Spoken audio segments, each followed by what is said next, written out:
Yeah, you always make me feel like home, yeah. Hey guys, welcome or welcome back to my channel. If you are new here, hey girl, my name is Jasmine. Welcome to the channel. If you are not new here, hey girl, welcome back. And this channel is full of college, lifestyle, and travel content. So if you are interested in that content, I would highly suggest you hit the subscribe button. Also, don't forget to turn on the post notification bell while you're there, and follow me on all my social media sites. I will link everything down below in the description, and I'll also leave some cards on the screen, make it easy for you guys to find me. And in today's video, we will be discussing 5 more high-paying jobs for a criminal justice major. This is a part 2 to a video that I originally uploaded here on my channel. If you have not seen that video, I'll leave a card somewhere. So you can watch that first and come back to this video, or you can watch this video, go to that one, however you want to do it. And I'll leave also the video down in the description bar. If you are new here and you don't know, I am a criminal justice major. I major in criminal justice and minoring in psychology. So just to give you a little background, I do have some other videos on my channel as well, talking about my degree and my college experience. All on my channel. I'll leave some cards and I'll leave a college content playlist down below in the description so you can check it out and binge watch. So yeah, anyways, without further ado, let's get into this video. The first job that we'll be talking about is a crime lab analysis. So a crime lab analysis, they collect, identify, classify, and process evidence from crime scenes. So they will use that evidence to help investigators identify the methods used to commit the crime. So they look at the type of materials and evidence that were present at the crime scene, and also they look at possible suspects. So they are a big key to pretty much piecing together the crime scene and figuring out what happened that led up to the crime that was committed. Play a big role in locating possible suspects as well. So they use evidence such as ballistics, fingerprint, handwriting, blood splatter, and also tire impression. So a person that would thrive in this career would be a person that possesses some of these qualities. Someone who has attention to detail skills, observation and research skills, good communication skills, and also team working skills, objectivity and sensitivity when dealing with anyone's personal information as well. My last video, I didn't mention this, but I wanted to also mention some of the cons working in this position. So a crime lab analysis, they do tend to work longer hours, so it's not really a good work-life balance for someone with young children. Most of your day may be spent in a lab under a microscope, sorting evidence and also collecting evidence. Also, just to mention, the nature of the job can be stressful. Also be working under pressure to produce results and also connecting clues, and also to find every available piece of evidence. So some of the other qualifications to become a crime lab analysis, you do have to have a bachelor's degree in criminal justice or some type of science as well. Entry level for this position starts at about $34,000 yearly. Of course, depending on experience, you may be able to negotiate salaries a little higher than that $34,000. The max that I've seen in my area, if you have a bachelor's degree and you also have experience, would be $57,000. So you may want to just do your research in your area. Like I mentioned earlier, all of the salaries that I mentioned will be for in my particular area. So the next career that is on the list is border patrol. I feel like a lot of people don't really mention border control when it comes to a criminal justice job. A lot of people know about border patrol, but like I mentioned, a lot of people don't really mention or go into it. But border patrol is maybe one of the more easier career paths to get into besides being a police officer, just because you don't have to have a degree. The minimum you'll have to have is a high school diploma. So the border patrol job description is a lot, so I'm going to read directly off of the paper. So a border patrol agent would detect and prevent illegal entry into the United States. They safeguard America from terrorists and their weapons. They also find drug smugglers. If you watch the if you ever saw like an episode of How to Catch a Smuggler, yeah, that's my show, then you pretty much know what a border patrol agent does. That kind of gives you like an inside look. You know, it's probably not going to cover every little thing that they do, but it's a good idea of what they do. So if you're thinking about becoming a border patrol agent, definitely watch How to Catch a Smuggler. That is a really good show. So how they figure all this out, or how they detect drug smugglers, terrorists, and just keep the US safe in general, They maintain traffic checkpoints along highways leading to and from border areas.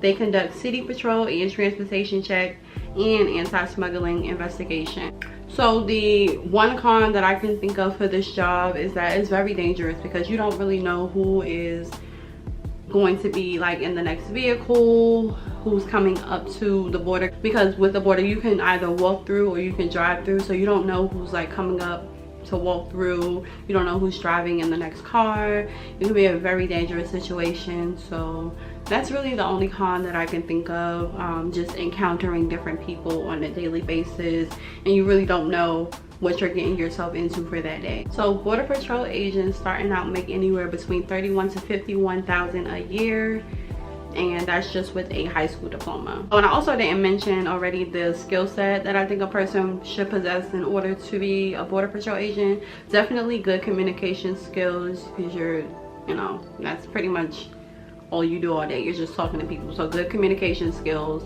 Also, I would say good like detective skills, kind of, because you kind of have to be a detective when you're a border patrol agent, because you're trying to figure out if this person is like lying to you, or, you know, telling the truth, or trying to figure out what this person has and what they don't have, etc, etc. I would say good investigation skills, because you're literally investigating. And I will also say attention to detail. You really have to be paying attention in that type of setting. So yes. So the next career that we will be discussing is an FBI agent. I feel like, again, a lot of people don't speak on becoming an FBI agent as a criminal justice job. A lot of people know about it, but they don't really talk about it. So we're gonna talk about it. They also have an extensive job description. So I'm gonna be reading again directly off of my paper that I took my notes on. So bear with me. So FBI agents, they interview witnesses, victims, and suspects. They work alongside law enforcement officials. They analyze documents and execute search warrants. And they also provide courtroom testimonies during trials as well. So the qualifications in order to become an FBI agent, you of course have to have a bachelor's degree.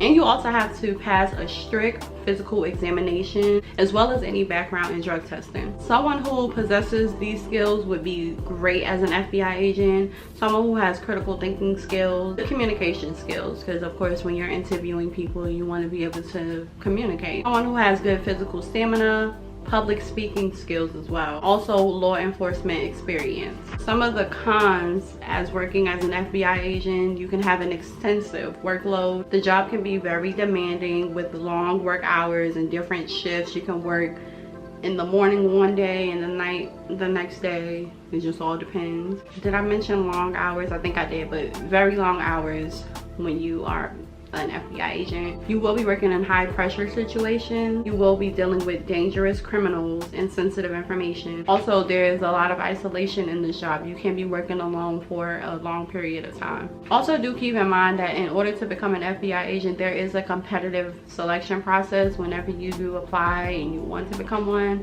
So just keep that in mind. So the more experience you have, the better. Don't know if I mentioned this, but you do have to have a bachelor's degree. So the median salary for an FBI agent is roughly about $94,000 a year, and I think that's a pretty good salary. It's probably one of the higher paying jobs in the criminal justice field.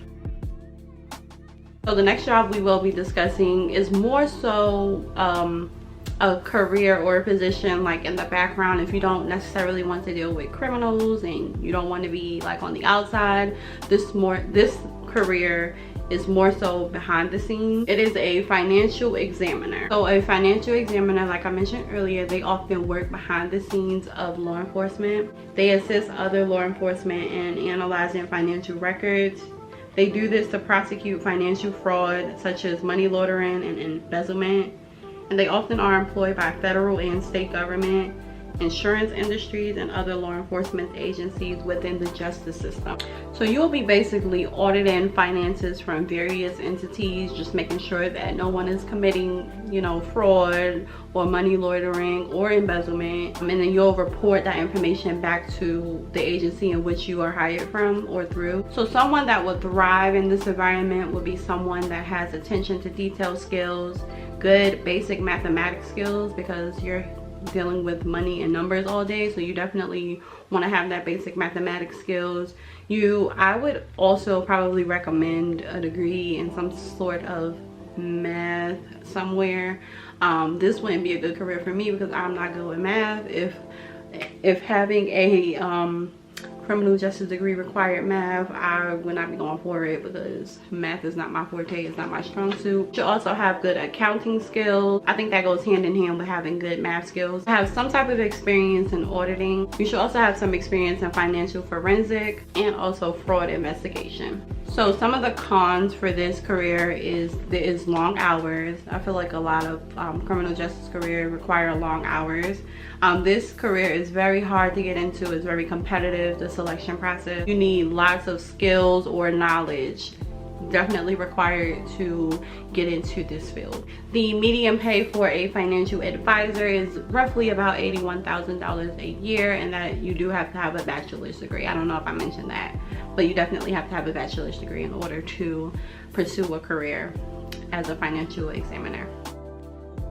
So the last and final career that we'll be talking about today is a transit and railroad officer. This is probably one of the more easier career paths to get into as well, because again, you don't need a degree in this field. As long as you have a high school diploma, you can start a career as a transit and railroad officer. So in order to qualify to become a transit and railroad officer, you do have to have a high school diploma or a GED. You also have to complete a transit and railroad police training program, and you have to have a passing grade on a law enforcement exam from your state. So what a transit and railroad officer does, they patrol transit facilities or railroad yards. They combat trespassing and human trafficking. They prevent theft and violence, and they also protect the public.